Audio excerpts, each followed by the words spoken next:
Good afternoon, ladies, gentlemen, and our distinguished guests. Welcome to the East Meets West Cultural and Mindfulness Exchange organized by SCCCI Career Women's Group. I'm Joey, your MC for today. Today's event will be held in a hybrid format, on-site and with a simultaneous broadcast online. So if you see the camera on you, do wave and say hi. We are honored to have our distinguished guests and members from the Police Association joining in person today. I'm happy to inform that we have 100 participants, including ambassadors, high commissioners, foreign business chambers, business associates, and friends viewing this event online. Without further ado, I would like to invite Dr. Huang Yiqiao, Chairperson of our Career Women's Group and Vice Chairperson of Culture, Education, Community Affairs Committee of SCCCI to deliver the opening speech. Dr. Huang, please.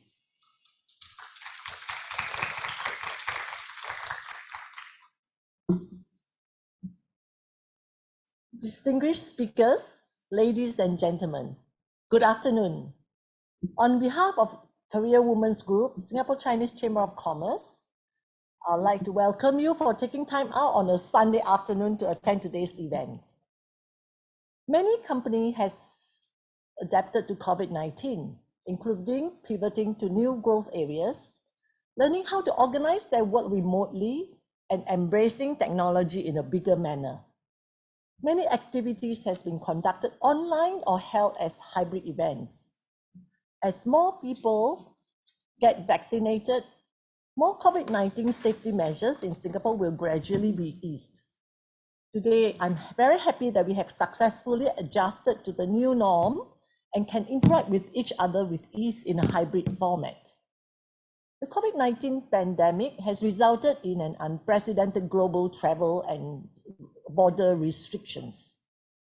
While that has caused many frustrations and inconvenience in our daily lives, we now have many opportunities to discover the country and the city we live in. Singapore is a small country with different races living in harmony. Being a multiracial and multicultural nation, it is crucial for us to appreciate and know more about the diverse ethnic culture in Singapore. Through today's event, we get to explore Singapore's multicultural essence, especially for our friends from other countries. Among the four main ethnic groups in Singapore, Chinese make up 3/4 of the country's population.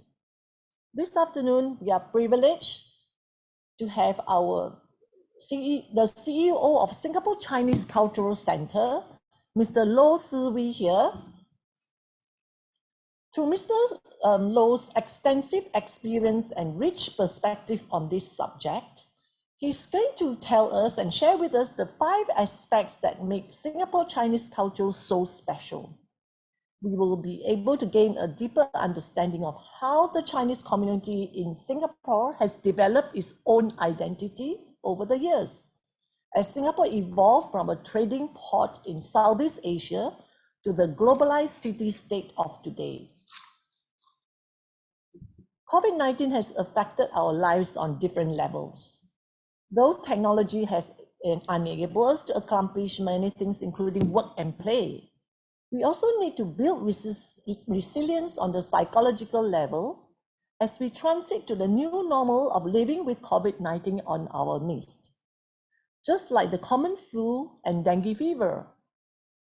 Today, it is our pleasure to also have Ms. Agatha Mathiasen, a psychologist, coach, facilitator, to share with us on how to deal with the pandemic using the practical approach of mindfulness. The organizing committee has also prepared a special activity for all of us, 5 Stones.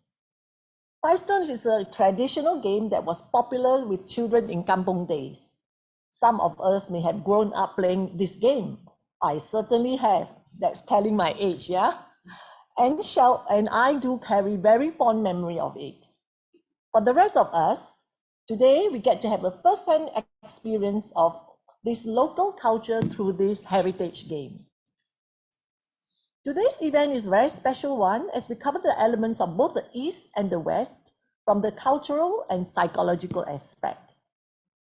I urge everyone on site and online to participate actively.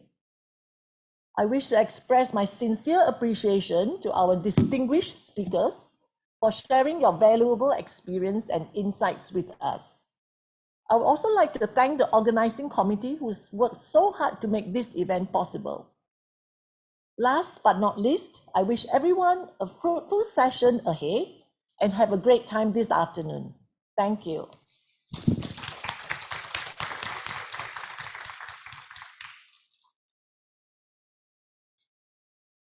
Thank you, Dr. Huang. Singapore is a cosmopolitan city in the heart of Southeast Asia. It is a multiracial and multicultural country comprising of Chinese, Malays, Indians, Eurasians, and other ethnic groups, with Chinese Singaporeans making up majority of the population. So how did the Chinese community on this island develop its own identity as Singapore evolved from a trading port to a globalized city-state today? What does Singapore Asian culture mean to you? How do they confluence and give rise to this unique Singapore culture? Now, let us put our hands together as I invite our first speaker, Mr. Lo Si-wee, CEO of Singapore Chinese Cultural Centre, to share with us the 5 aspects that make Singapore Chinese culture so special. Mr. Lo, please.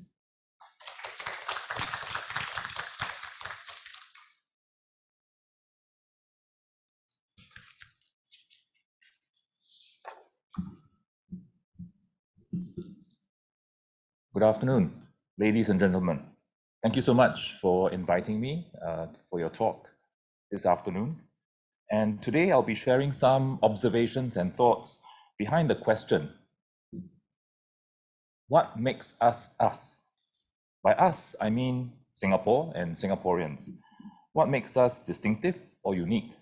What are some of the key reasons which have led us to become what we are today? So these were some of the questions which we had to think about when the Singapore Chinese Cultural Centre, where I'm from, was developing its permanent exhibition about 2 years ago. So in my talk this afternoon, I'd like to share some of our findings. Many of the examples and topics in my talk today have been incorporated into our permanent exhibition, Singaporean, which opened in March 2020. The objective of our exhibition was really to highlight the distinctiveness or uniqueness of the Chinese Singaporean culture. So in other words, we wanted to examine what made the Chinese culture here in Singapore different from those of other communities around the world. So the context becomes very important. And for this very simple objective, the key word for us was Singapore. Singapore is both the name of a geographical location as well as the name of a nation state. Now, both aspects, of course, have impact on cultural development, but it's actually the latter, which is nation state, that is a much more complex idea or notion. Now, if we look at the European concept of nation state, it is really based on the principle of a group of people, usually with a common origin, language, tradition, inhabiting a defined territory and organized under an independent government. So using this particular definition, it then becomes clear that Singapore and most of the countries in modern Southeast Asia do not have the usual or conventional attributes of nation states, mainly carved out of former European colonies. These nations like Singapore, Malaysia, Indonesia, Philippines, we do not have a common ethnicity, language, or religion. So Singapore is a case in point. In a study of 200 over countries in 2014, the Pew Research Center found Singapore to be the most religiously diverse country in the world. So meaning that in Singapore, you can find the most number of religions if you compare us with other countries on the globe. Now, the significance of such diversity means that most governments in Singapore and Southeast Asia have to constantly pay attention to the task of nation building, which is the promotion of a common national identity so as to unite a country with very disparate peoples. As most nations in Southeast Asia are relatively young, most having gained independence only after the Second World War, So national identity is still very much a work in progress. And in this task of nation building, several forces are at work. On the one hand, the government needs to build a common national identity. Yet on the other hand, many have really recognized that the ties of ethnicity, language, religion runs deep. So it is not possible nor desirable to erase such identity markers. And hence, in Singapore, the integration model, emphasizing multiculturalism, has been adopted rather than the assimilation model. Using the assimilation model, minorities give up their practices and beliefs so as to conform to the majority, so that the eventual outcome is a homogeneous society with a central common identity. So on the chart in my slides, you can see under the assimilation model, as more and more blue dots from the outside go into the country, they gradually become more and more like the red dots. However, under the integration model, which is Singapore's model, each ethnic community is encouraged to retain its own race, language, and religion. And in order to ensure that no one is discriminated based on race, language, and religion, Singapore has used what we call the CMIO model, which is the Chinese, Malay, Indian, and others framework, to ensure that there's equitable distribution of resources across different groups in Singapore. But however, we know that the integration model is not a straightforward one. Firstly, ethnic groups, we're talking about Malay, Chinese, Indians, they don't remain static over time. Each group will evolve through interactions with others. So the Chinese in Singapore will become distinct from other Chinese communities around the world and start to develop a distinct Chinese Singaporean identity. And the same, of course, can be said of the Malay, the Indians, and the Eurasian societies in Singapore. Secondly, the ethnic groups themselves will also develop shared values and norms through common experiences like studying in the same schools, living in the same neighborhoods. So over time, these shared values and norms will develop into a common Singapore identity, such as a respect for diversity, the Singaporean accent, Singlish, or even love of hawker food. And thirdly, the issue of ethnic identity will actually become more complex over time. Singapore's CMIO method of classification will actually become more and more difficult to apply. For instance, due to recent waves of migration into Singapore, there are now increasing number of Singaporeans, new Singaporeans, who do not fit neatly into the CMIO categorization, such as new citizens coming from Africa or coming from the USA. In 2017, more than 1 in 5 of all marriages in Singapore, so more than 20%, were between people of different ethnicities, so between Chinese and Indians, or Indians and others. So this was more than double the rate in 1997. So over time, there will be more and more Singaporeans with mixed ethnicities. So whilst it's important to recognize the challenges of nation building, it still does not explain what makes us us in Singapore. So how did the Chinese community here develop its own distinctive identity in response to Singapore's own historical journey and of course the much wider geopolitical developments? What were the special aspects about Singapore that led the Chinese community here to develop differently? For our exhibition at SCCCI, we selected the following 5 historical, social, geographical factors as being the most significant or most important. So my first question to all of you would be, have you wondered why we are using English for today's talk? Right, so the first factor is that, well, Singapore's history is quite unique. We have a fairly long history as a former British colony. So for about 150 years, we were a British colony, and to develop Singapore into a port city, the colonial authorities actually imported a lot of cheap labor from Asia, particularly China. So within about 100 years of the colony's growth, the local population expanded more than 40 times.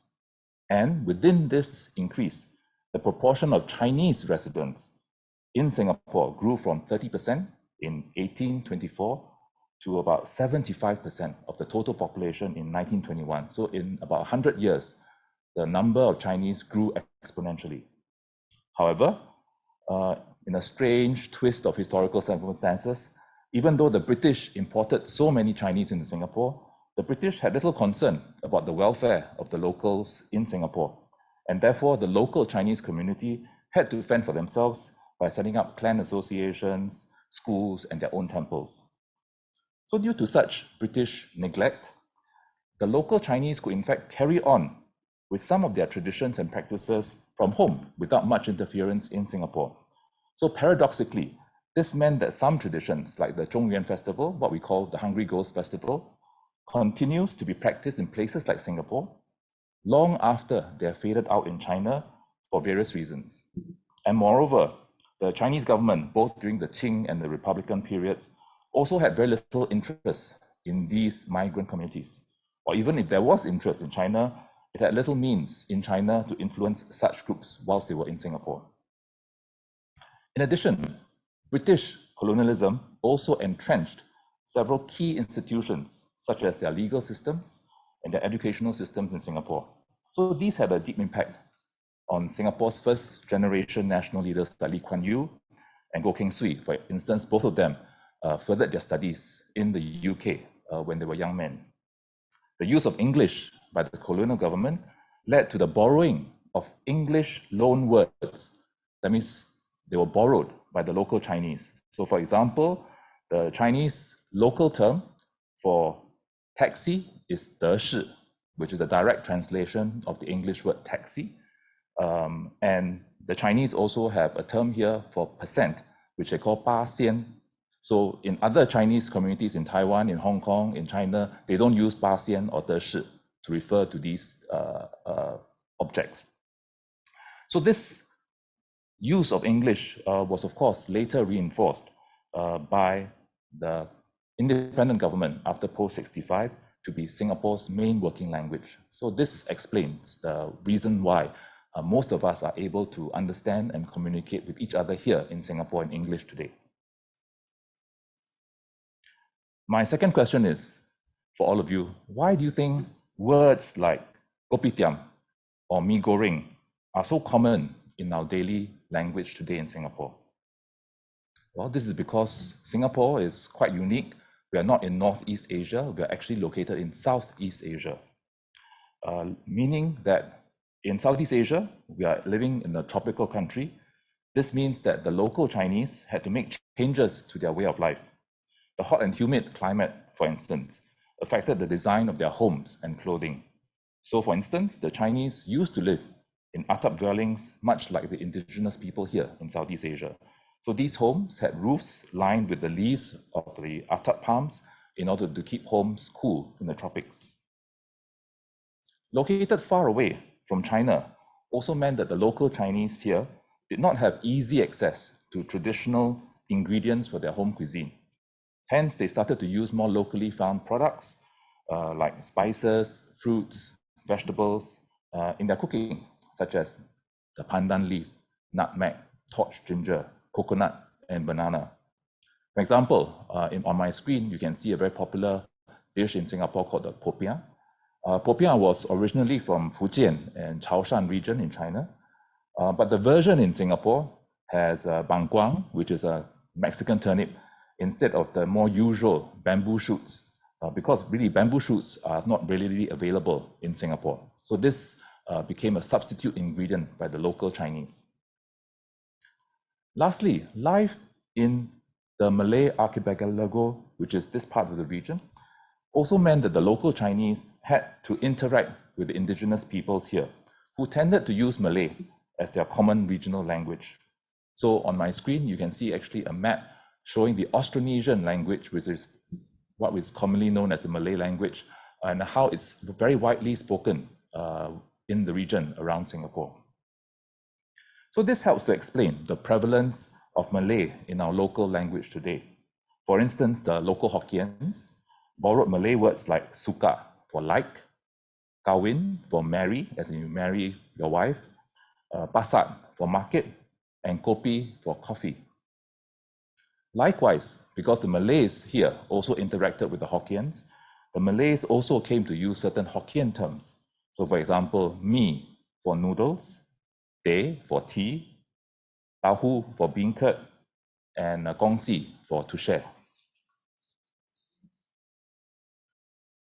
My third question to all of you today is, do you know why the 5 most commonly spoken Chinese dialects in Singapore happen to be Hokkien, Teochew, Cantonese, Hakka, and Hainanese? Why these 5? Why not other dialects in Singapore? Well, this is because up until the late 20th century, most Chinese migrants to Singapore came from only a particular part of China, which are the southern provinces of Fujian and Guangdong. And this is why Chinese Singaporean culture has much greater influence from southern China and less from places like Henan or Sichuan, for instance. So over time, the Hokkiens became the largest dialect group here in Singapore.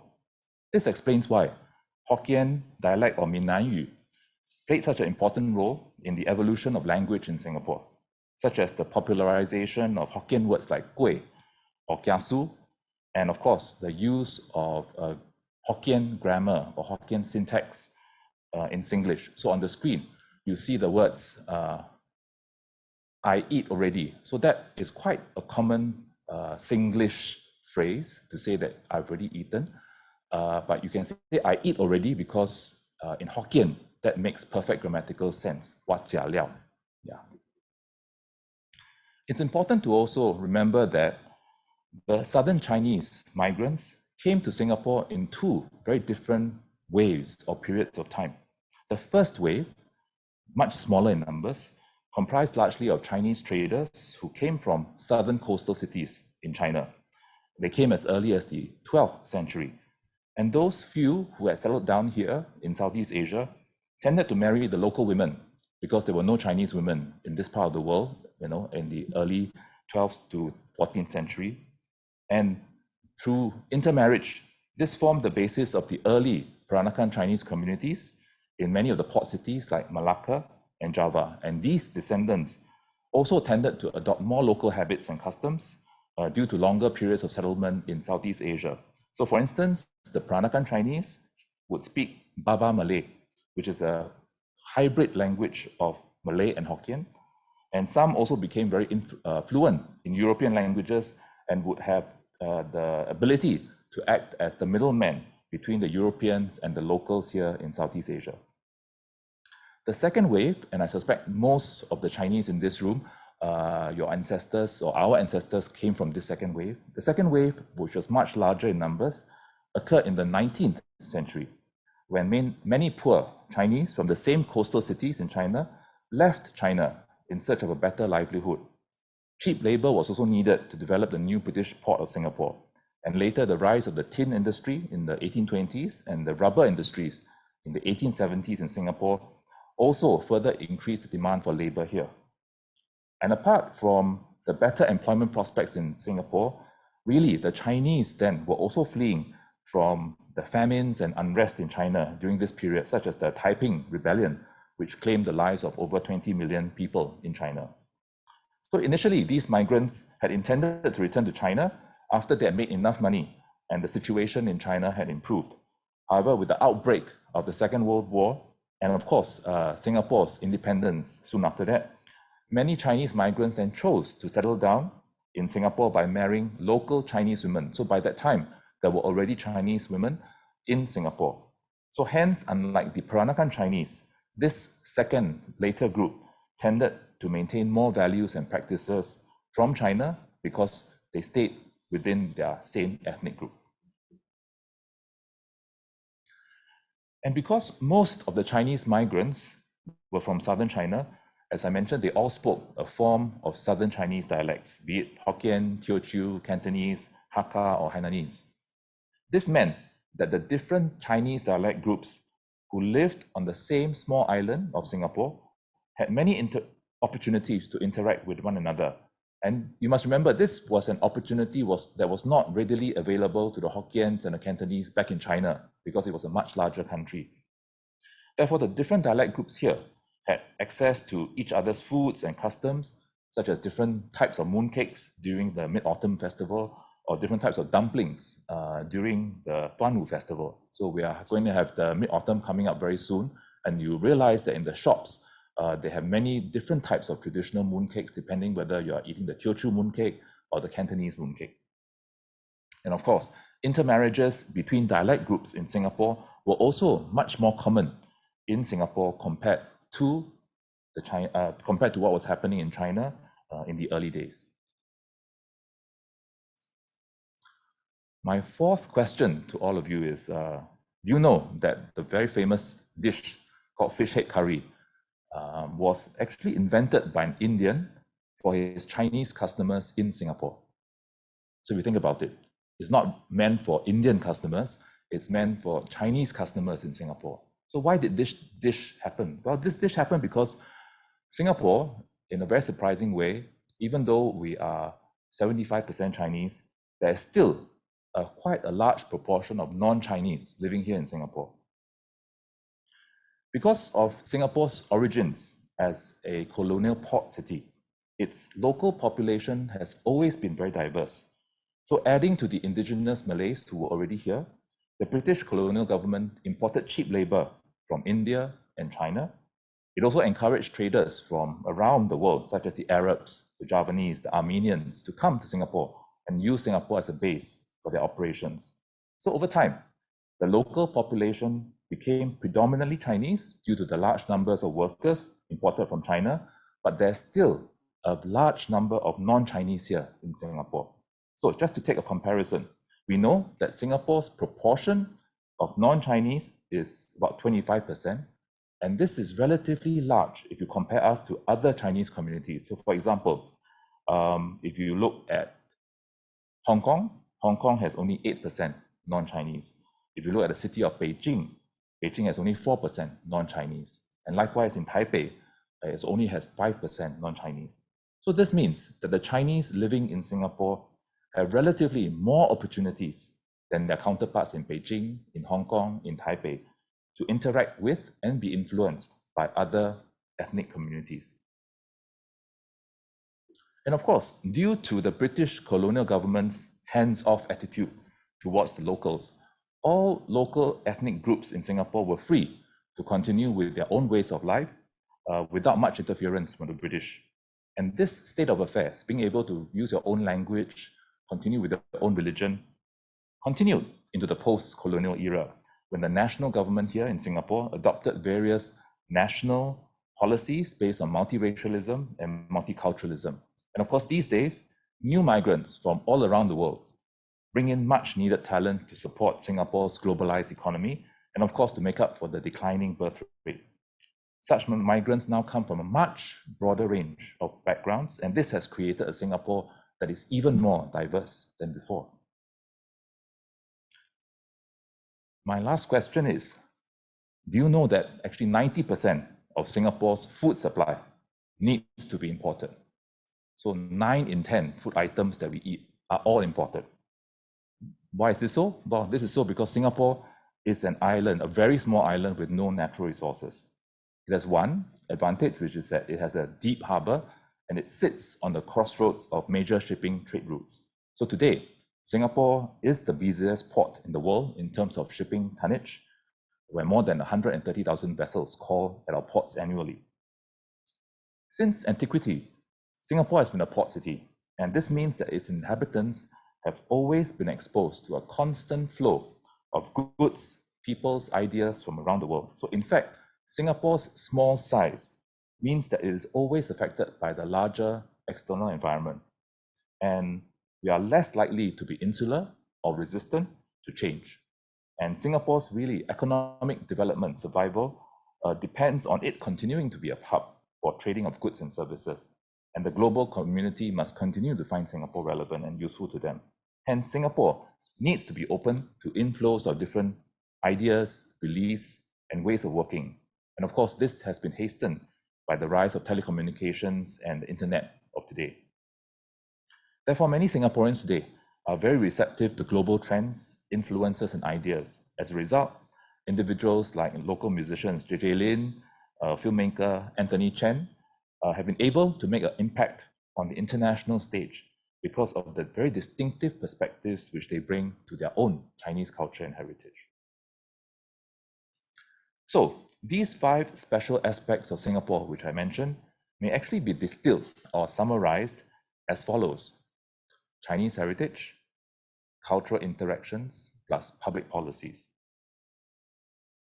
So when we talk about the first driving factor, Chinese heritage, what is Chinese heritage? Well, what Chinese migrants brought to them in Singapore. So this is what we refer to as Chinese heritage. These could include their values as reflected in festivals and practices, their belief systems, language, customs, and dishes that originated from Singapore. The second driving force, whom the Chinese encountered whilst they were here in Singapore. So we call this cultural interactions. Chinese migrants interacted with many people in Singapore. There were interactions between dialect groups as well as between ethnic groups. So these cultural interactions range from the casual, could be day-to-day conversations, or deeper engagements, for example, intermarriages. So this then led to changes and adaptations to the way of life of the local Chinese in Singapore. And thirdly, public policies, because how the Chinese responded to the local government of the day was also important in how the culture developed. Chinese migrants were definitely affected by how Singapore is governed, whether during the colonial period or post-independence. All governments seek to shape society and to achieve certain objectives, and they often do these through public policies and laws.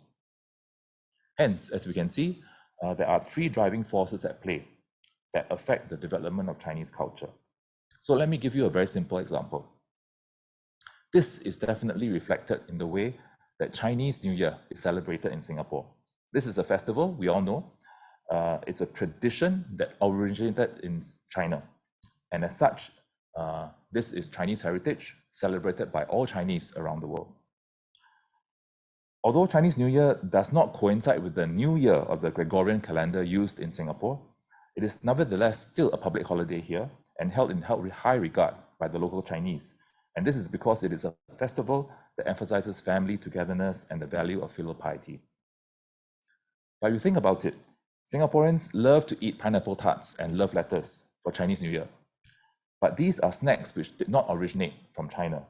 Rather, these were items made popular by the Peranakan Chinese, who often adopted Western techniques like the baking oven or Western ingredients like butter and flour in their cuisine. So this is a type of hybrid food, and it's an example of cultural interaction happening at. Lastly, during Chinese New Year here, Singaporeans often attend Chingay or go to River Hongbao. These events did not originate from China. These are local, large-scale public events organized by the state or state-sponsored organizations like People's Association. So this is an example of public policies, the third driving force, which has shaped the way in which the Chinese New Year as a festival is celebrated here in Singapore. So in other words, these 3 ingredients, Chinese heritage, cultural interactions, and public policies, give the Chinese Singaporean recipe its very distinctive flavor. These 3 ingredients, found of course in many overseas Chinese communities, were present in the past and of course continue to exist in Singapore today. As mentioned, many of the ideas which I've mentioned in my talk today, including the 5 aspects of Singapore and the 3 driving forces, have been incorporated into our permanent exhibition, Singaporean. This is a free exhibition which is open daily to the public, and we look forward to welcoming all of you to visit us soon. Thank you very much. Thank you, Mr. Loh, for the interesting speech. I hope everybody jia liao before you came here, because after seeing the curry fish head, I feel really hungry. So, Mr. Loh, now we will be a Q&A session. Please proceed.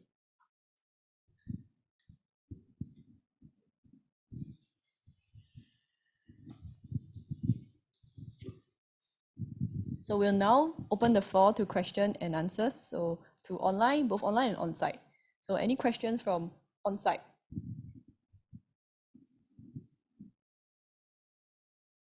Nope, no one. Let me take a look. All right, over there, the mic, hold on. So if you could stand up, introduce yourself, and followed by the question. Gosh, this is very formal here. I feel like I have to like jugong or something. My name is April Hu. I'm a Chinese American. I'm first generation from United States. My father is very Lao Hua Chao, overseas Chinese. Left China when the Japanese attacked Shanghai and was then in the U.S. So I was born in America. But I grew up completely, always never any other Chinese around. And my father, no matter what, he'd say, 你是中国人, like no matter what, even though, and he went out of his way to eat Chinese food, to celebrate Chinese. So I grew up with a very, very deep sense of being proud as a Chinese and also proud as an American. So I'm very curious. I've been in Singapore for 12 years, and thank you, Mr. Lowe, for talking about what makes Singapore, the 5 aspects. My question is about the Chinese heritage, which is, can you answer why is the Chinese heritage demonstrated so much in the area of food and in some of the language, in colloquialism? But I don't see the Chinese heritage demonstrated in literature, in the classics of Chinese classics, or like I grew up where we had to, like my father made us do Chinese calligraphy and read Chinese classics. So it feels much more, and I think it gives much more, it's a very different feeling of the Chinese heritage that I feel here than what I had grown up, what I experienced in America as a overseas Chinese. Thank you. Mr. Lowe. Thank you. Thank you for your question, and thank you for giving me the opportunity to clarify. Really, because of today's talk, the duration is fairly limited. So I actually limited my examples to examples of food, festivals, and language. And that's also how we have curated our exhibition, because we wanted to highlight examples of culture that were immediately relatable and relevant to the young people of Singapore. That means aspects of culture which they can observe and see for themselves in practice here in Singapore. But of course, you're right. The definition of culture is extremely wide, and likewise for Chinese heritage. So definitely when we talk about Chinese heritage, we will include not just food, festivals, language. We'll be looking at customs, practices, literature, the fine arts, and of course, values, right? And within the exhibition, or actually within the ambit of my talk, it wasn't really possible to cover all the other aspects that are still prevalent in Singapore today. So we have a fairly vibrant Chinese literary scene, Mandarin theater scene, and also when you look at when you go and visit some of our temples here in Singapore, whether the Buddhist temples or the Taoist temples, you'll find that they're also very active places of worship. So I would say that there are different aspects of Chinese heritage that are still being actively promoted and transmitted today, particularly values that parents hold very dear. So values of filial piety, loyalty, compassion, which are shaped by, the schools of thought of Confucianism, Taoism, and even Buddhism, continue to, I think, exert some amount of influence in Singapore society today. All right, thank you, Mr. Lowe. All right, do we have any other questions on site before we move to the online questions? All right, if we don't have, okay, I have an online question here from BW Kwa. CIMO is a basis we manage race relations among us citizens. How do we reconcile this when our population has more and more non-residents for whom race classifications don't apply?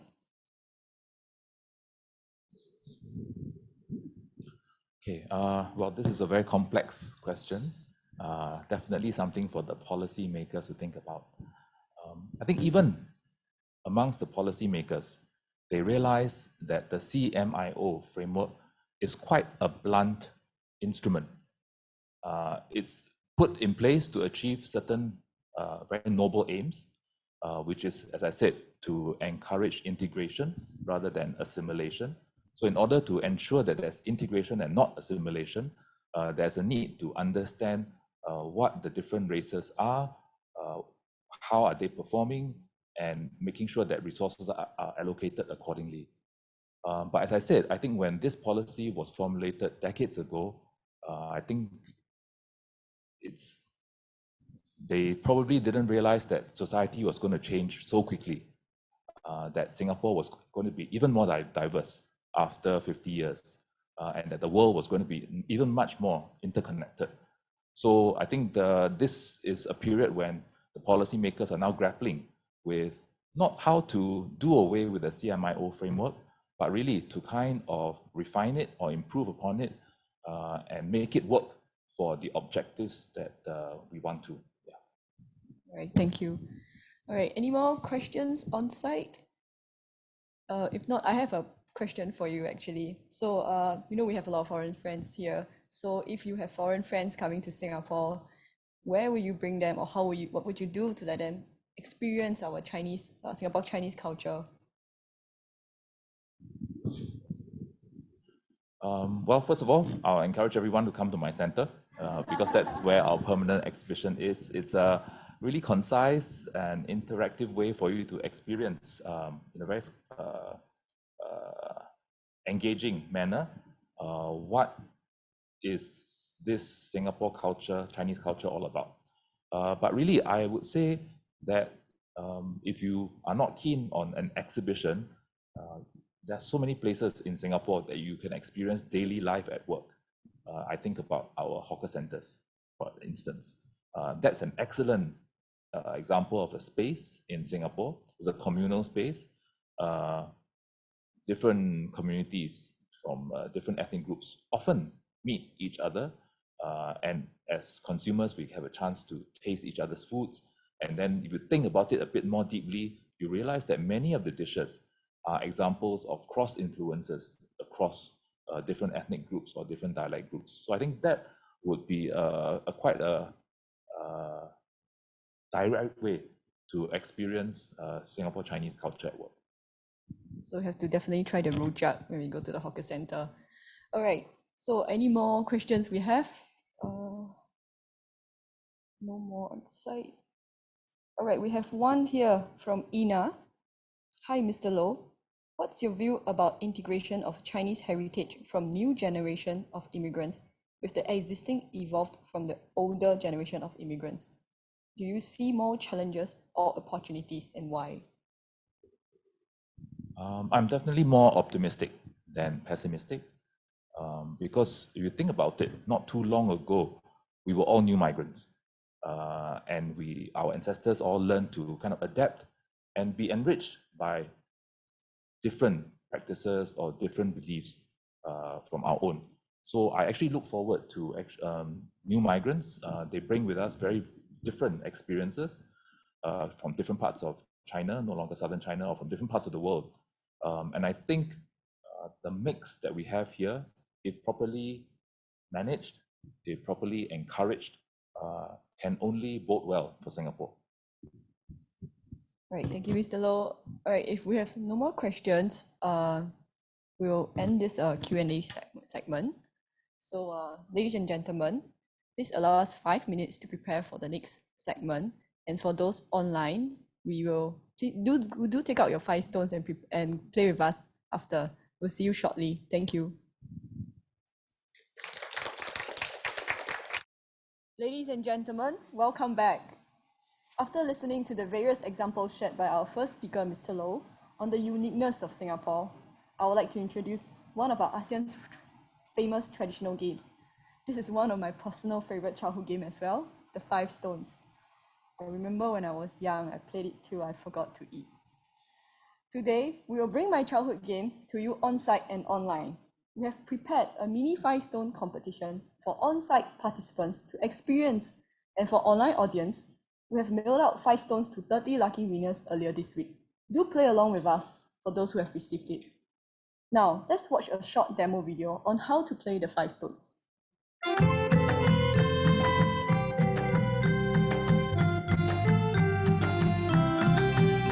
stones is a traditional childhood game of 8 steps throwing and catching 5 small objects. Actual stones were used to play the game.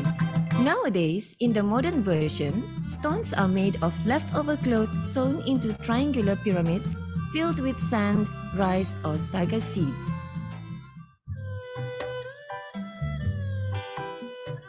What traditional game shall we play next? We already played Chongkak, Gasing, and Kite. Chapte, 5 stones, kuti-kuti. 5 stones are interesting, and luckily, I brought it with me today. What do you think, Jason? Rama? But I do not remember some of the steps. Me too. Do not worry. I will show it to you all the steps of 5 stones.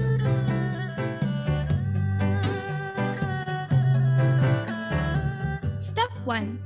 While throwing a stone into the air, the player is expected to pick one stone on the ground and still collect the one in the air. The player then repeats until all stones are in his or her hands. Step 2. Throw all 5 stones. While throwing a stone into the air, pick 2 stones at a time and do this for the other 2. Step 3. Throw all 5 stones. While throwing a stone in the air, pick a combination of 3 and 1 stone. Step 4. Throw all 5 stones. While throwing a stone in the air, pick all stones on the ground. Step 5. While throwing a stone in the air, place 4 stones on the ground. Throw 1 stone again into the air and catch it while picking all 4 stones on the ground. In step 6, throw all 5 stones. Pick 2 stones and while 1 stone in the air. Exchange the stone in the hand with 1 on the ground. Do for all the 3 stones. Step 7. Throw the 2 stones held at the end of step 6 into the air. Pick 1 stone on the ground and then catch the 2 falling stones separately in each hand. Do for all 3 stones. Step 8. Throw all 5 stones. The opponent selects a stone to be thrown into the air. The player has to pick this stone without moving any others. Throw this stone into the air while picking the remaining 4 on the ground in one clean sweep.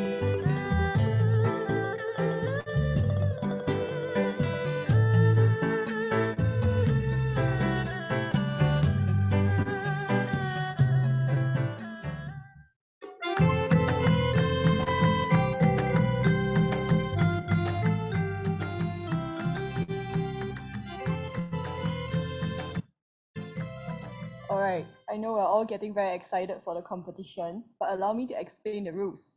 We have divided the on-site participants into Team A and Team B. Each team will nominate 2 players for the competition. Each player will be given a 30 seconds time to practice before we start. There will be a total of 2 matches, 1 for each player. Each match will have 3 rounds. The player who wins 2 out of 3 rounds will win the match. The winning team will be the one that wins both matches. If each team wins a match, we will get the winning player from the team to compete for a final match. We have very exciting prizes for the winning team. Due to time constraint, we have nominated 2 participants from each team for the competition. So put your hands together to cheer them on. We have Leah, Chunling, and Joanna from Team A, Angelina and Agnieszka from Team B.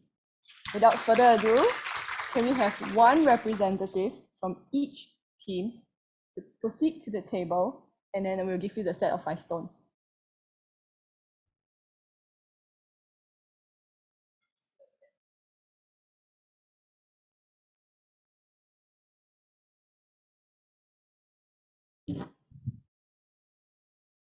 Hello, hi. All right, so we have Joanna and Angelica. All right, please stand here. So the 5 stones are coming. All right, you have 30 seconds to do a bit of warm up and practice. you may practice that now. Do some stretching. All right, do practice. Oh wow. Hey, that's not bad. All right. All right. So we're gonna have a very exciting competition here.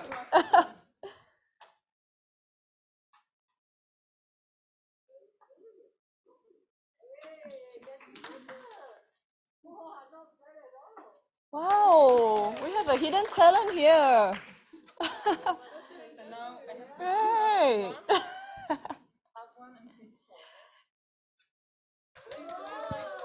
All right, your 30 seconds it's up. Hold on. We'll show you what step 1 on the video, the demo. Step 1. While throwing a stone into the air, the player is expected to pick one stone on the ground and still collect the one in the air. The player then repeats until all stones are in his or her hands. All right, are you ready? Let's start now. Wow, join us. All right, Angelica has dropped her first stone. Oh, all right. Okay. Yes, Joanna has actually caught all the stones, but she used another hand, so I'm so sorry, but that is disqualified. You have to do it with, oh no, no worries. So we have the tie in the first round. We'll go to the second round, and we will still do step 1. So you have 3 rounds. So yes, so that's the first round. You have a tie. So now we will do the second round, and we will still do step 1. Okay, when you're ready, let's go. Oh, this is very exciting. So Angelica has, oh, they're both dropped. All right. It's okay. But this is not easy, right? Okay, so now we are at a tie. We'll proceed to the last round. All right, give it your all. Let's go. All right, they caught the first one. All right, Angelica. All right, she's dropped one. So now Joanna, last one. All right. Oh, no. All right. Okay, because she caught it the last minute before she dropped. So I think we have a winner here. Congratulations to Joanna for winning. Congratulations. All right. You may take the 5 stones with you as souvenir because we will have a next set prepared for the next pair. So bring it along. We'll have to bring out. So the next, yes, it's for you. So Joanna is from Team A. All right. So now 1 for Team A. Next, we would like to invite the next pair of players, Chun Ling and Anushka.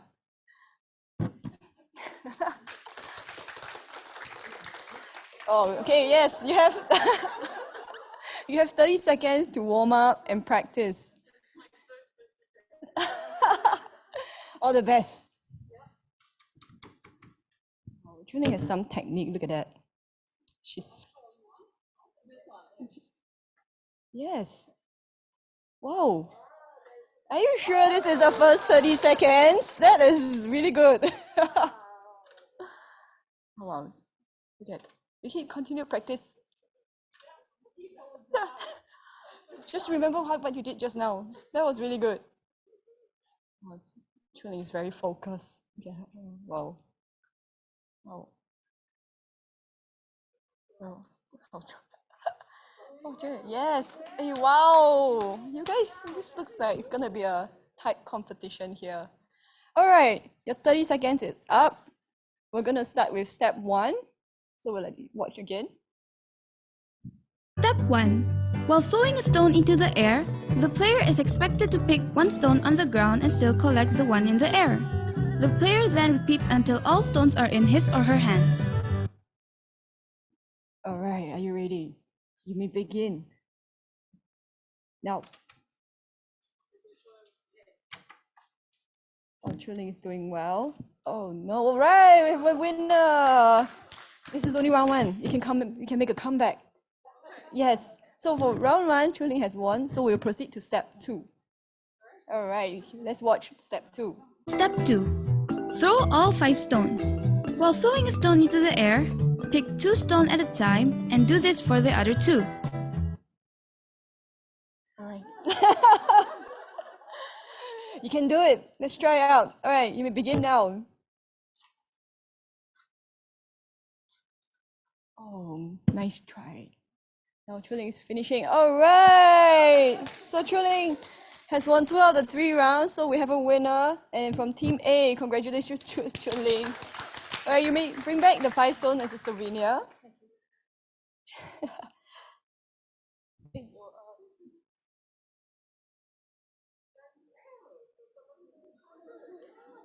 All right, thank you for your enthusiastic participation. Today's winning team is Team A. Congratulations to Team A. So I hope you have enjoyed the competition as much as I did. So we will move on to the next segment now.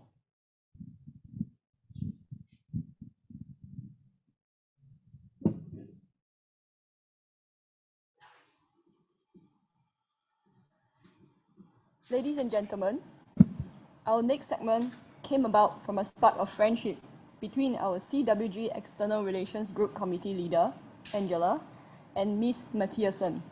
Knowing that Ms. Mathiasen is an expert in this field, Angela invited her to share with us on European perspectives of addressing mental wellness. So let us put our hands together as I invite our next speaker, Ms. Agatha Mathiasen, psychologist, coach, facilitator, to share with us on how mindfulness-based approaches is well suited to deal with the challenges presented by unprecedented uncertainty, change and loss, which can take many forms during the COVID-19 pandemic, and how the role of therapy and women community aids our journey. Ms. Mathiasen, the floor is all yours.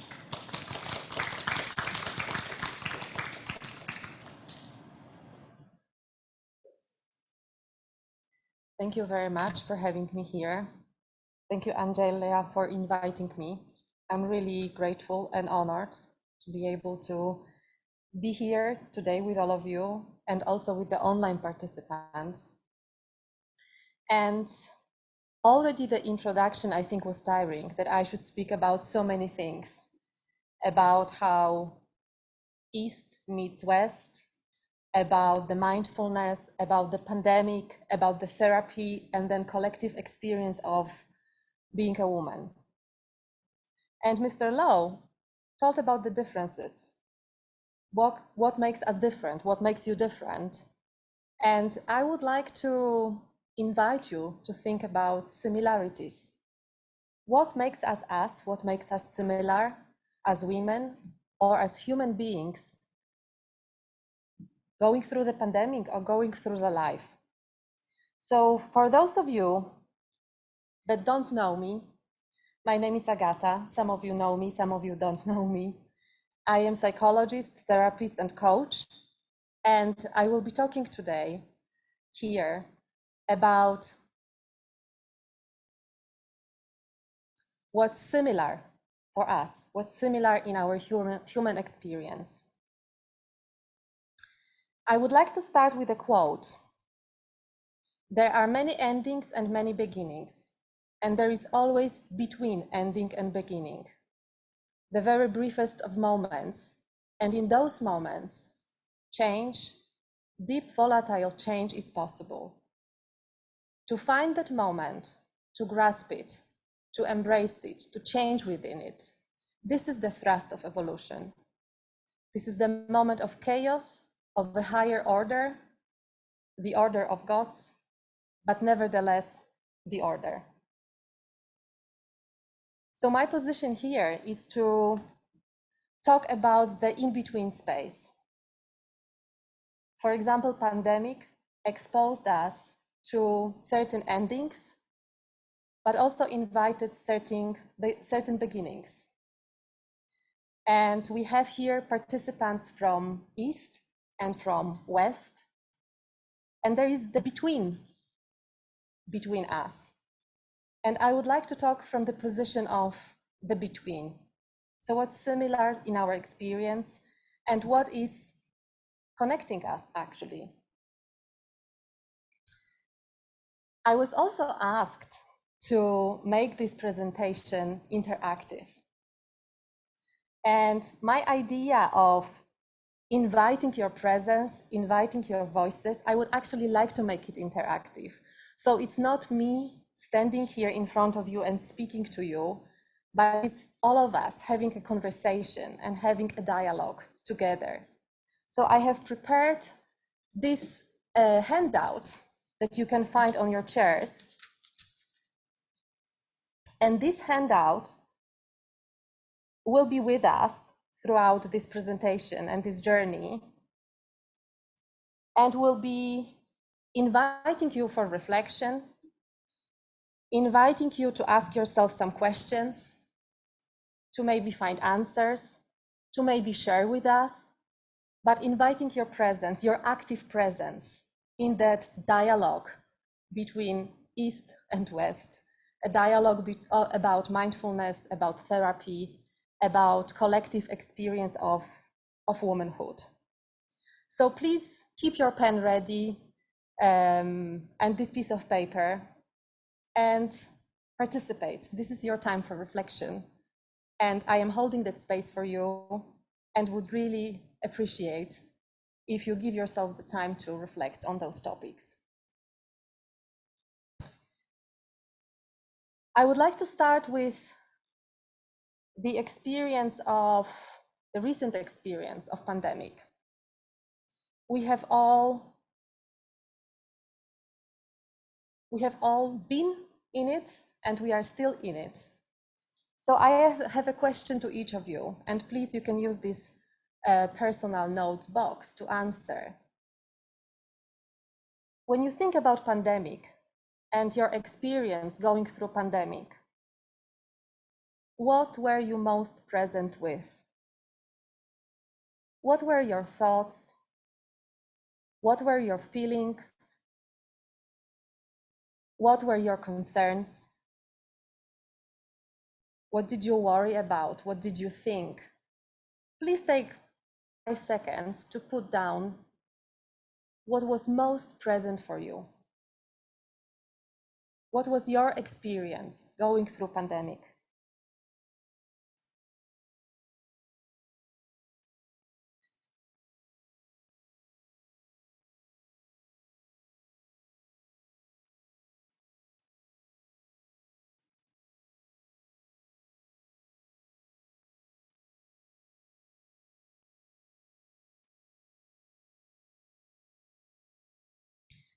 While you are thinking, I will continue speaking because we only have 30 minutes, but please keep reflecting on it. So many things has been said about pandemic and many narratives are present, many stories about pandemic. The story or the narrative that I have decided to adopt as psychologist for today's presentation is from the lens of existential therapy. So we can think about this pandemic as also, we can choose to think about this pandemic, what happened to us, also as an awakening experience, as an invitation to rethink our lives, rethink certain things, values, and maybe redesign our approaches to life, to work, to family.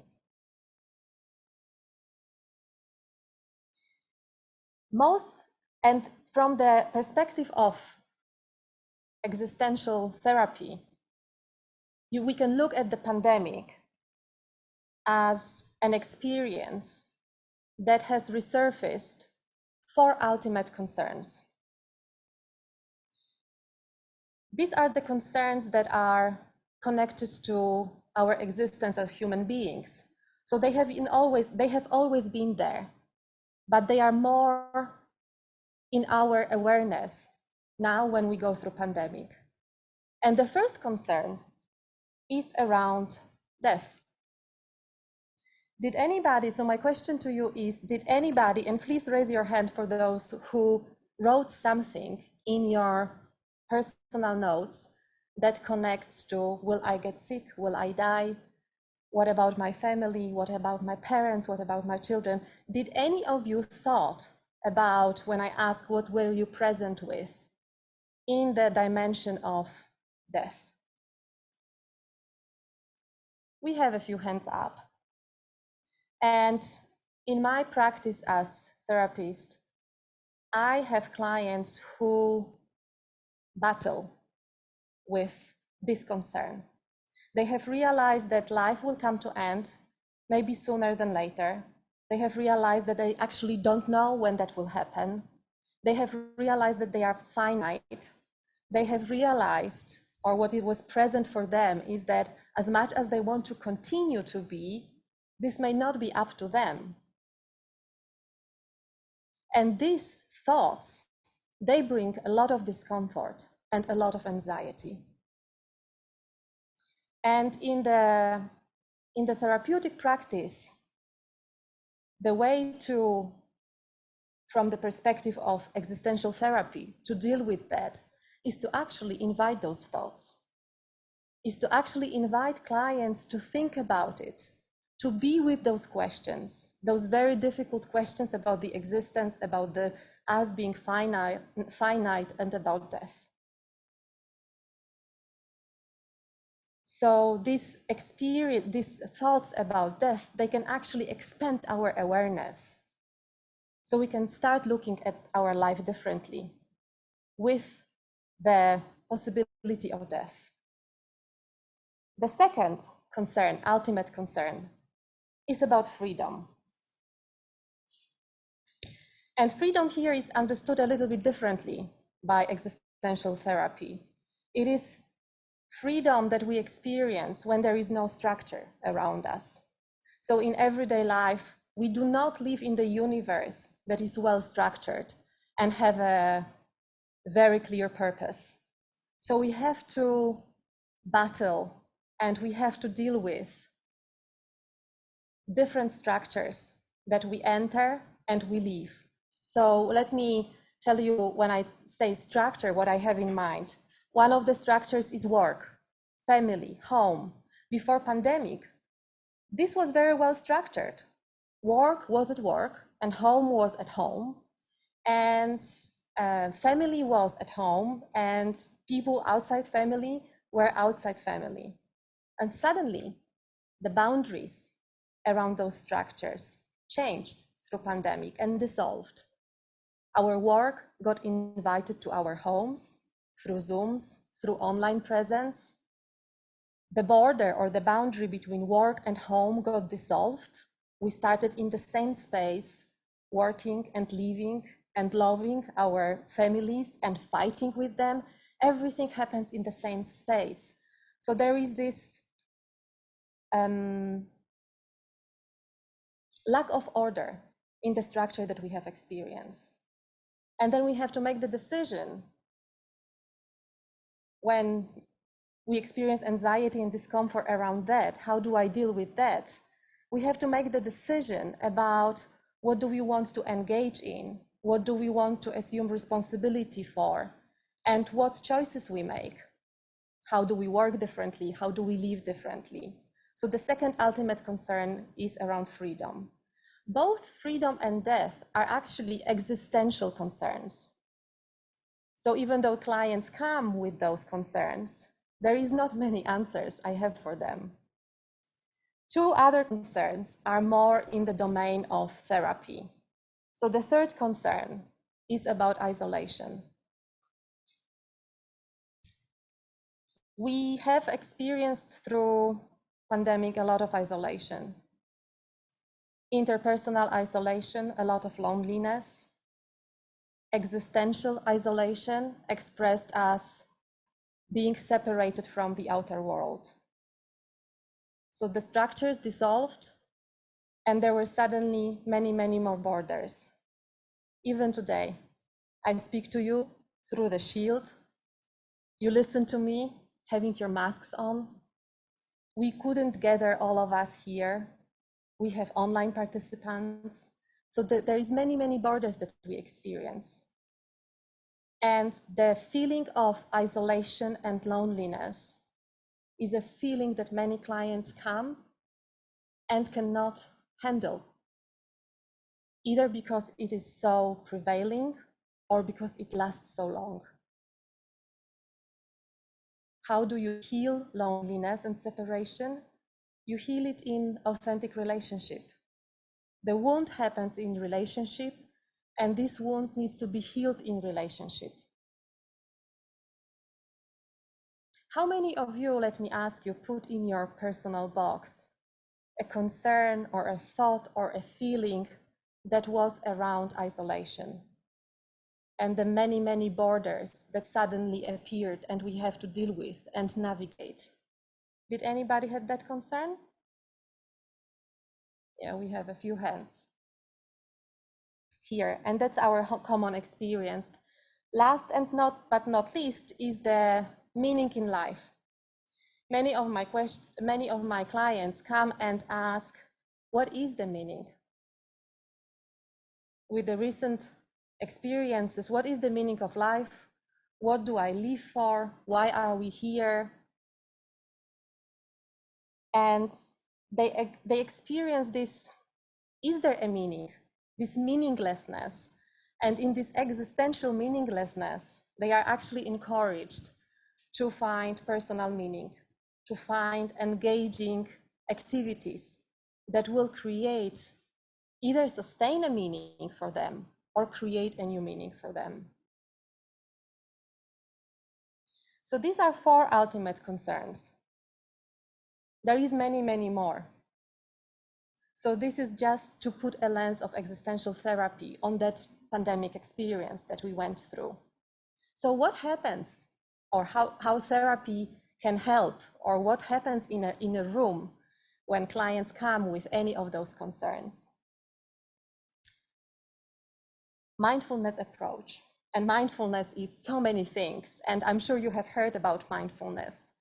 But the way mindfulness can be used in a room with a client is, it is about being conscious and aware of those anxieties, of these different forms of discomfort, of the concerns around death, freedom, isolation, and lack of meaning in life.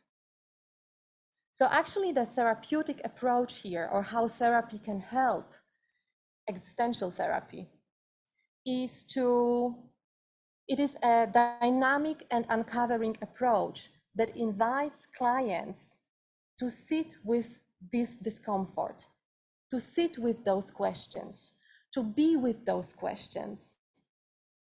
This is rather than a soothing and supporting approach that will try to either take away the gravity of those experiences, or try to raise our psychological defenses, or give people new coping mechanism. This is not how I work with my clients. So actually you could say, does therapy, or do I have answers? No, I don't. What I do in a therapy is that I help clients be present with the questions. It's not about answer, it's the ability to be with the tension and the difficulty of the questions that we carry throughout life. So being mindful of those questions and being with these questions. So what are the questions? Well, when we experience anxiety around death, we ask ourselves, why are we here? And we ask questions about our lives and our developmental journey. The isolation, we ask ourselves, what tribe do I belong to? And we search for a sense of belonging within community. I have myself, I just want to share, created 2 women's circles through the pandemic times. One is the Polish Women Association, the other one is Multicultural Women's Circle, where we create tribes for women to be with the questions, to be with this discomfort, to be with the anxieties, to talk about it, and to support one another. Third question is, how do I make my way through life? We wonder about our purpose, we wonder about meaning more than ever, and how do we fit into a larger picture? And even if there is a larger picture, how do we fit into that? And is there indeed a larger picture? These are very difficult questions.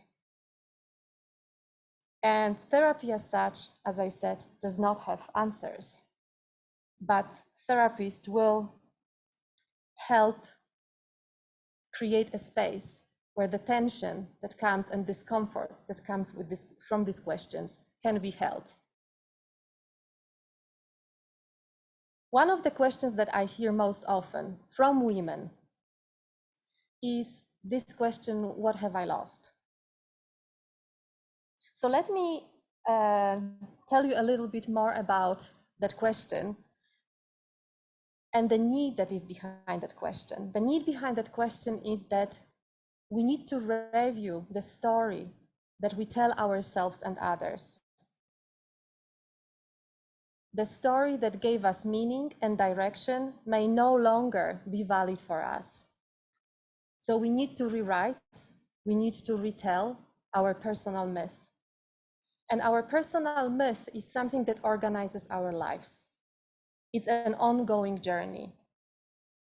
It's something that we tell ourselves who we are, what we believe in, where we belong, what do we want from life, what do we want to achieve, and what tribe we want to be together with.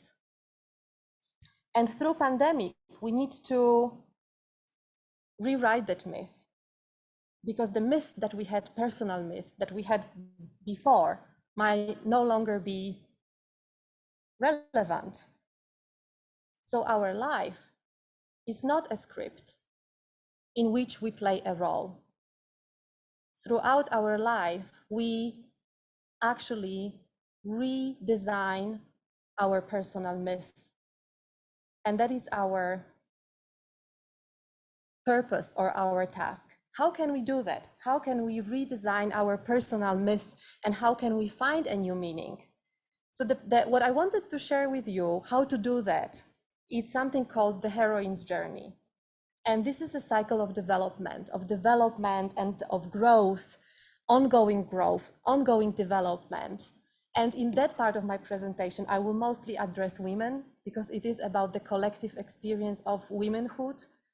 No matter whether you come from West or from East, you will go through this journey, and we are all on that journey. So I would like to invite you to think about, where am I on that journey? And it's a journey that ends with being fully integrated and well-balanced human being. When I say feminine and masculine, I do not mean gender. I mean the energy, the feminine energy and the masculine energy, which I hope will be more clear when I start talking about the heroine's journey. So what is the heroine's journey? The heroine's journey starts with this awakening experience of in between. Something ends and something new wants to emerge. We are in between identities. The old identity that we have developed throughout life does no longer fit, and we need something new. And very often we don't know what that new is. So this is where, in this experience, this is where I meet my clients most often. But this is the middle of the journey. So what brought them there? So the whole journey starts from separation from the feminine, goes through identification with the masculine, and finding the illusion of success. And I will tell a little bit more about these stages. This is the ascent. And we reach that part of the journey and we ask ourselves, I have everything and I am not happy. I have everything and I'm depressed. I have everything and I'm anorexic or bulimic, or I have depression.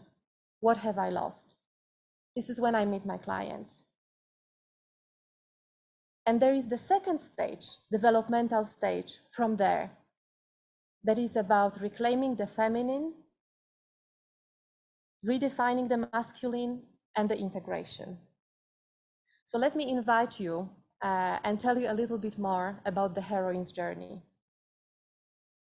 So ascent. Ascent happens when we as young girls or women decide to separate from feminine, because the picture that we carry of the feminine is usually, as described by the culture, that the feminine is weak, hysterical, too emotional, not focused, not determined, worse. And we don't want to be like that. And in the search of our identity, we identify ourselves with masculine, the masculine skills, We want success, we want achievement, we want position, we want power, we want money, and we work very, very hard to achieve that typically in the first part of our lives. Until we start asking ourselves, is this it? Because we have everything, we have this success, and we are not happy. And in that part of the journey that's called ascent, we have to battle as women a few myths. Whether you come from East or West, there is like 6 or 7 myths. We talked about the personal myths that we have to review. The first myth is about playing safe. The first myth is about there is nothing more. Just play it safe, just be with what you know. Why would you even want to change? Whatever you have is enough.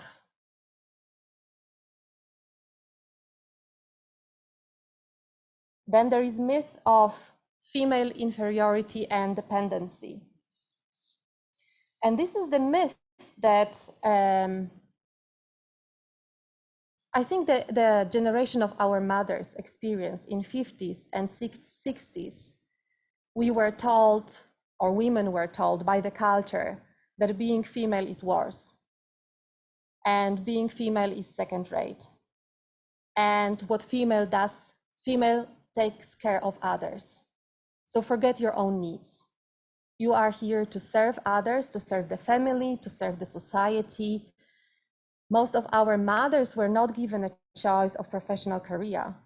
They were serving family, husbands and children. And in that myth, the definition of woman, and I would like to read you a quote, is to be attractive, be a lady, be unselfish, and of service. Make relationships work and be competent without complaint. I think we can all relate to that myth, that this is what is required from us. In 80s and 90s, another myth appeared, a myth of a superwoman. So the service was replaced by accomplishment. We have to do all these, plus be successful at work. So we have to balance personal life, taking care of others, and then balance professional lives and be this superwoman, being everything to everybody at all times, crossing our to-do tasks from our to-do lists that grow longer and longer, and we don't find validation, we don't find happiness. It's all an illusion and it's all an impossible task to do. One of my clients said, when she realized that she's very much present in that superwoman myth, she said, maybe it's okay to be a superwoman, but that superwoman outfit, I grew with it. So I no longer know how to take it off. There isn't a moment where I allow myself, give myself permission to take it off. And this can be a huge source of pressure and stress. So being a superwoman, we try to balance our lives with the myth of romantic love. So we as women, we wait for somebody to rescue us.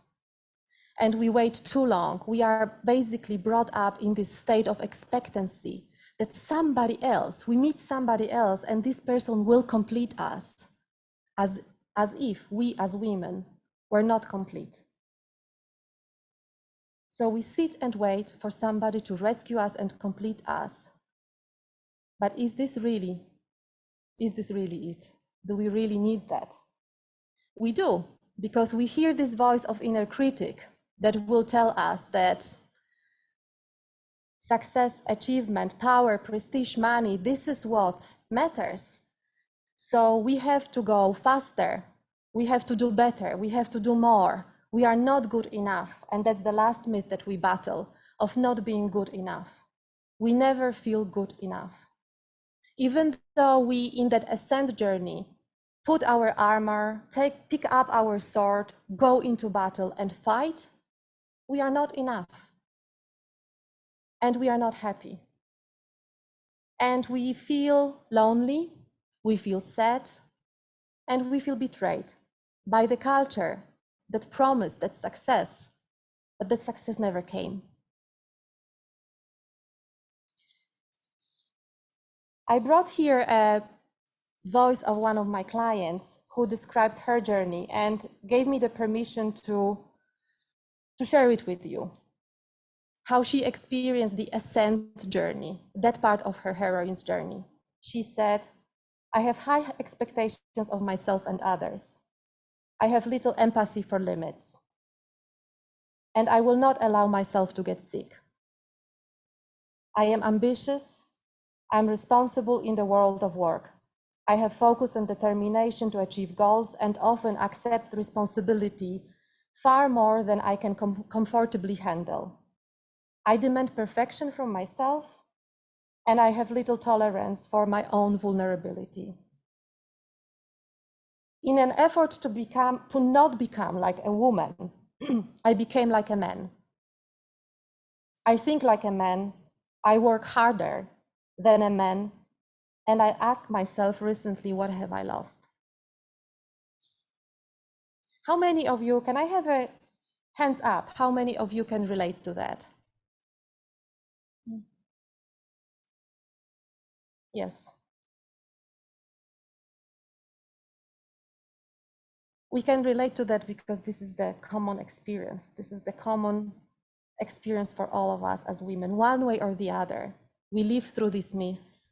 This is where we are. We are with these myths. And if we continue, that there is no way to continue. So what happens in between? So I would like to ask you to, maybe at home, take a moment to reflect on those. What do you carry feminine? What is the feminine picture you carry? What did you take from your mother? Pay attention, is it positive? Is it negative? Mostly for my clients, it's something negative. And what is this inner critic tells you about faster, more, better, run, achieve? What's your reality? What was your ascent journey? Are you still ascending? Are you in between, or are you descending? So let me tell you briefly about the in between, what happens in between to the heroine. She starts asking herself questions. So she wants this feeling of success, but then yet it's not enough. So we, again, look for another mountain to climb, for another position to be promoted to, for another job, for something better. And we are just never satisfied. And we ask ourselves, what have I lost? And we hear no answer. We feel sad and lonely and betrayed. Some of us at that stage are being diagnosed with depression, or we are just angry, irritated and angry. This is transitional stage, in between two identities. The old identity of the masculine does no longer fit, and we need to go for a quest of finding a new identity. So this is the moment in between. And to find a new identity starts with a no. We have to say no to the old identity.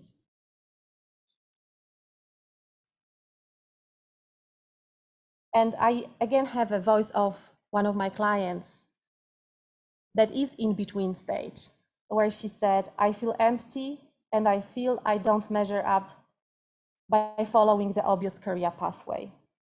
I fear I will disappoint others. I will let them down. I will destroy the image of who they think I am. But I also feel the strength that comes with saying no and being self-protective, and the strength of listening to my own authentic voice and silencing the tyrant voice. So to be able to say no and to be able to cross that in-between stage between defining different identities, we need to learn to hold attention. It is a very difficult moment to hold attention, to be with those questions, to be, not to define ourselves, but by the male values, not to think that we only exist when we are like men or when we are liked by men, not to think we only exist in the male definitions of definition or in the male attention, in the mirror of male attention. And we just basically have to overcome the fear that we will be invisible, because that is the fear that is associated with in-between space, of being invisible. We need to take the courage to move instead of out of selves, instead of to the world, out there, inside ourselves, into self, inside ourselves. And this is where the, again, invitation for you to reflect on those, am I in between? Is this my experience? And what happens next is the invitation to descent journey. And this descent journey is the journey into yourself. This is the journey that happens individually, but it happens being surrounded by other women. This is this moment where women start looking for other women and start looking for support from other women. And this is this moment where we need to reconnect to our body, when we need to start listening to our emotions. We have always been defined by the fact that we serve others and we know so much what our children need. We know what our husband needs. It's the time to look into yourself and ask yourself, what is it that I need? And follow those needs, recognize those needs and follow those needs. It's a time to reconnect to the spirit of being in a community, meaningful community, redefining being in the community, and connecting to the creative wisdom that comes from being together with other women. I know my time is up, so I have to speed up. But that's the whole journey. That's the integration. The integration is about reclaiming the feminine, redefining the masculine. It's not about the rejecting whatever we have learned during the first part of the journey. It's about redefining it. So it's like standing on both, integration is about standing on both legs, firmly on both legs, and finding that inner protector voice instead of inner critic that will help you go deep into yourself. It is about the integration, like we have two parts of the brain. It's about integration of two types of the journey. And where the journey ends, and I would like to end with that quote, the goal of the masculine principle is perfection, and the goal of the feminine principle is completion. If you are perfect, you cannot be complete, because you must leave out all the imperfections of your nature. If you are complete, you cannot be perfect. For being complete means that you contain both good and evil, right and wrong, hope and despair. So perhaps it is best to be content with something less than perfection and something less than completion. Perhaps we need to be more willing to accept life as it comes. To be, it's not either or. It's this and that, masculine and feminine at the same time. And remembering that you are not all things and you are enough. Thank you. Oh, thank you, Ms. Matheson, for the amazing sharing. Well, I'm not sure about you, but I definitely have a lot of takeaway and can relate to a lot of the spots that she actually mentioned. So now we'll proceed to the Q&A segment. So Ms. Matheson, please.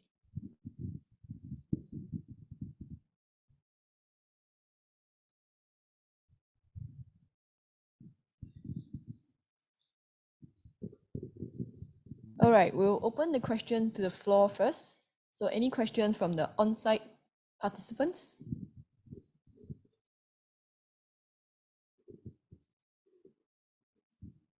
No one? All right, we have one over there. Can we have the mic, please?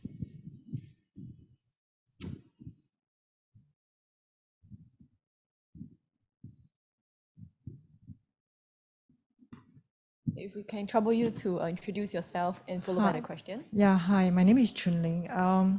Actually, when you talk about the women's myth just now, I just was running through my mind because of the sharing that Mr. Loh have made. And one of the values of a Singaporean culture, particularly maybe Chinese, he mentioned is fear piety. So a lot of us, whether women or men, who took up, I mean, we are in the Singapore Chinese Chamber of Commerce, so many of us are business owners or second generation, third generation, for whether online or here. Actually, all of us took up this road, not because of this myth, but because of our culture and because of our values of fear piety, because we believe in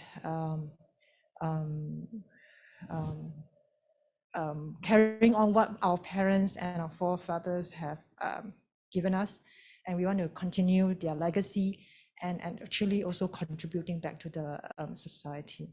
So I'd like to ask you a question that other than this feminine myth, myself, we are also doing what I can for my family business. I carry a road to ensure that my family business can carry on to fulfill my father's wish, because I really love him so much and I don't want to see his efforts fail. But how do we manage this mindfulness among this, especially among this pandemic period, that we won't lose ourselves. Yet we want to make sure that we go through this, and it's not just about this feminism. We want to be, but it's also part of our values and culture as Chinese that we hold so dearly to our hearts. Thank you very much. I'm not sure that I will directly answer your questions because the answer is probably very complex. But as you could see, the title of my presentation is The Heroine's Journey. And I think the definitions of heroism are very different. And just being mindful of different definitions that we may carry of heroism within ourselves even. How do I carry the legacy of the business of my father? How do I take care of my family? This is being heroic. This is also being a woman. And yet at the same time, finding that space where our needs are attended, where we give ourselves permission to follow our own needs, not to forget, not to lose ourselves or forget about ourselves, but also find space for ourselves. I work with a lot of Chinese, Taiwanese, Japanese, and Korean younger women, where they battle so much with come basically to therapy, looking for someone to give them permission to be who they want to be. And I'm really touched saying this because it is actually really sad to see how much they relate on these external voices, and they cannot find by themselves the inner voice, their own voice. And they are seeking for permission to be who they want to be. And this whole heroine journey is about both. It is not one or the other. As I said, it is about both. Thank you, Ms. Matthewson. I think that's really a good answer. So, do we have any more questions? All right, over there. Yeah.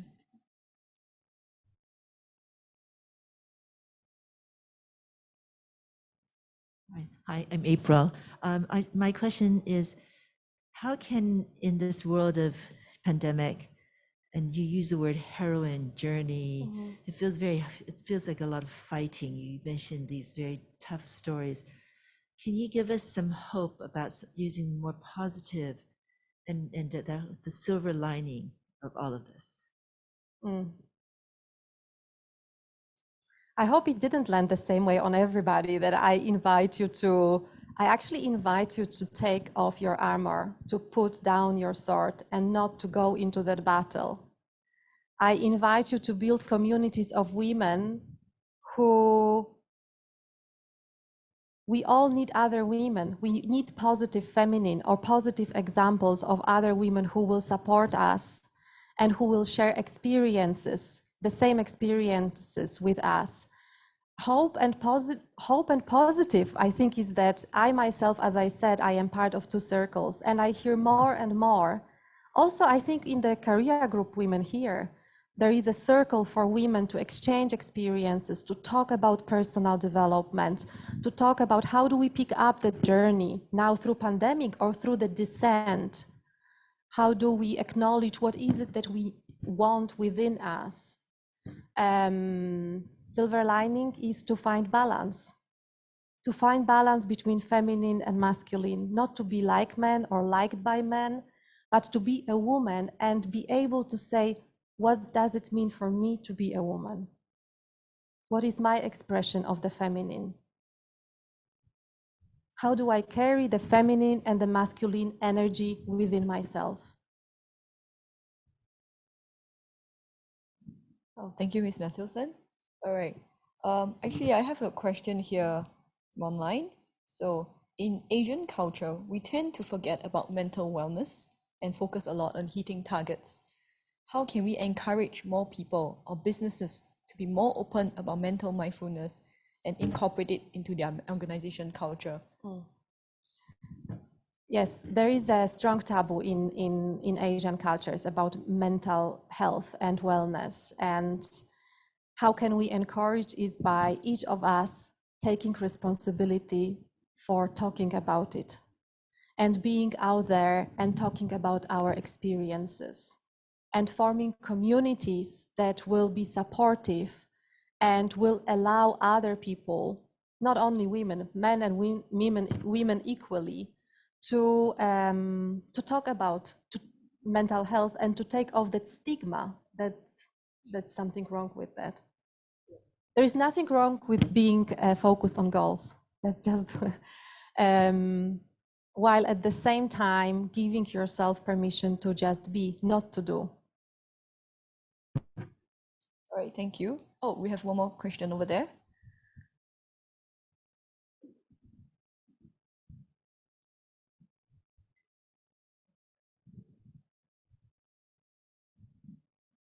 Hi, my name is Fang Fang. So I would like to ask a question that is from a very different perspective, but more in terms of mental well-being at work. Because you talk about the ultimate concerns is about isolation because of work from home and all that. And a lot of our current work status is just working from home. What kind of advice would you give the younger generation? And I see that a fair bit over the course of the 12 to 18 months. I sense that there's a lot of depression that comes through. What kind of advice can we give to our employees, the younger employees, to cope with this work from home and the kind of isolation that brings to it? I wish I had the answer. I think I would be rich if I had the answer to that question. What I experience and through the stories of my clients is that this working from home, and it will be just one aspect of that, but is very transactional. So we are from one Zoom meeting to another Zoom meeting is usually, I don't know, half an hour or an hour, and then we switch to another meeting. So it becomes very much about being focused on doing and goals and very transactional. And on these Zoom meetings, one after another, for 10 or 12 hours a day, there isn't space for being. There isn't space for connection. The human connection that happened in the office, between the offices, during the, I don't know, coffee or lunch, this just is taken away from us now. So my advice would be to the employees and to managers, leaders, and I also work with leaders and organization to think about how do we consciously design those spaces where people can connect, employees can connect, can be together, can have different conversations together. So that would be my invitation to rethink how we work and rethink those spaces to actually invite the feminine energy, because what is going on now is very, very masculine. It's about doing and accomplishing and crossing things off our list. Hope it answers. Yeah, thank you, Ms. Matthewson. So do we have one more over there? I just wanted to relate to this question because I had the situation when my staff was facing difficult times. And I'm Polish and my staff was Singaporean, so like I would have think that if somebody has family support system in Singapore, it would be slightly different, because in our community, also I'm part of like Polish association in Singapore. Usually the challenges are related with the fact that we cannot visit our family and so forth and so on. And then I did face this culture of shame around it. That was really not known to me. Like I was not aware that there is so much blockage and so much resistance, and also shame, mostly shame, to say I have problems with something. And then we created the structure in our organization that was structural checking that we last year mostly. We had 2 meetings, Monday and Friday, when everybody was saying how we are, and then we did allocate working time to acknowledge that this is important. And then on Fridays, it was more general, what do you do to feel better, and so on and so forth. And of course, it was connected with personal spaces, but it was first time for me, it's also like talking about different cultural experiences, when I was not aware that this support system is so different. I worked 12 years in Singapore, it is 12 years now. And it was first time when I acknowledge or encounter such a situation. So thank you for bringing it up. I think it is also something that could be or should be something that we could share among each other, because I was not aware after so many years living here that there is so much difficulty to open up. And then they were telling me that just to talk about feelings is not their way. So that was for me very new. And I also I think I never learned so much in my life like us through this very difficult experience for all of us, actually. Thank you. And thank you for sharing that story. I just want to add that to your story. Thank you very much. That leaders, I work with leaders, and they very often don't know what to do, but they think they need to know what to do. So as long as they don't have the answer, they will not face employees to say, I actually also don't know. Let's talk about it. We put this burden on ourselves that we have to have the solution, but we are in between spaces. In this in-between, whatever the journey, let's forget the heroine journey, the journey over pandemic. And we all don't know. And we have to be brave and courageous about saying, I also don't know, let's create it, but I'm here so we can create it together. And this was my answer about inviting those spaces when we can, without shame, talk about our experiences, both successes, but also the difficulties, the anxieties, the struggles. Oh, that was really well said. I can see many participants nodding their heads. All right, I have the last question over here. So your session has been very insightful, and 30 minutes does not do it justice. So can we find out if there are group programs or individual sessions for this topic available? So yeah, thank you very much for that question. I am very passionate about the topic, and so there are 2 ways where you can find out more. You can either do it by entering a personal journey. So you can read the book, you can come to the counseling room to look into those, what is it within me, where am I on the journey, how can I work with that? But I was also thinking, preparing for the presentation, that for this Chamber of Commerce, I could also, if there are people who are interested in exploring the journey, I could also create a program. And actually it makes even more sense because the program is for a group of women where women can share their experiences, can support each other, and can go through the journey together. And we have that program in Polish Association that it's our pilot program, and we kind of co-create it as we go. So there are spaces and places where you can learn more about it. All right, okay, that marks the end of this segment. Thank you so much, Ms. Mathilson. Thank you so much, and please do remember that you are not all things and you are enough. All right, thank you so much.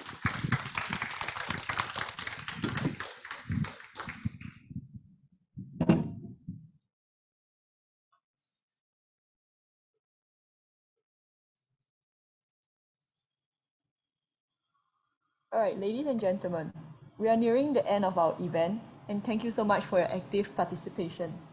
We hope that you have benefited greatly from the sharing by our two speakers today. Thank you once again to the speakers for the enriching sessions. If you wish to follow up with our speakers regarding today's topic, you may do so by contacting them via their email as shown on the screen. I would like to take this opportunity to promote SCCCI 2 mega upcoming events. The first event is the SCCCI National Day celebration. We will be hosting an online celebration via live streaming on SCCCI Facebook page on 8 August 7 p.m. We would like to invite everyone to post your birthday wishes for Singapore from 1st to 8 August and participate in our lucky draw. More information can be found on our website at www.scccci.org.sg. The second event is SCCCI's flagship event, the annual SME Conference and Commerce Conference, known as SMEICC. This bilingual business event will be coming to you in a brand new format this year. The theme this year is Fit for Future, Reset, Rebalance, Renewal. Instead of the usual 3 days conference, 2 webinars will be held every week across 3 months from 15 September to 30th November to allow more business leaders to attend and benefit from this annual knowledge transfer and experience sharing as they tackle everyday business disruptions in the prolonged endemic. The guest of honor for this event is Minister of Trade and Industry, Mr. Gan Kim Yong. He will be attending the opening ceremony followed by a ministerial dialogue on 15 September. For more details on this event, please visit www.smeicc.org. Coming back here, if you enjoyed our event today, please do give us your feedback by scanning the QR code on the screen and complete the survey. This will greatly help us improve our service for future events.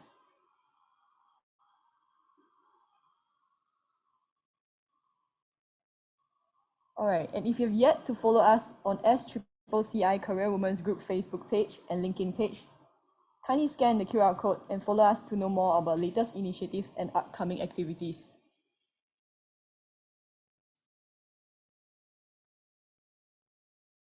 Okay, we have come to the end of the event today. Thank you once again for your participation. We hope to see you in our future events. Stay safe and healthy, everyone. Thank you and goodbye.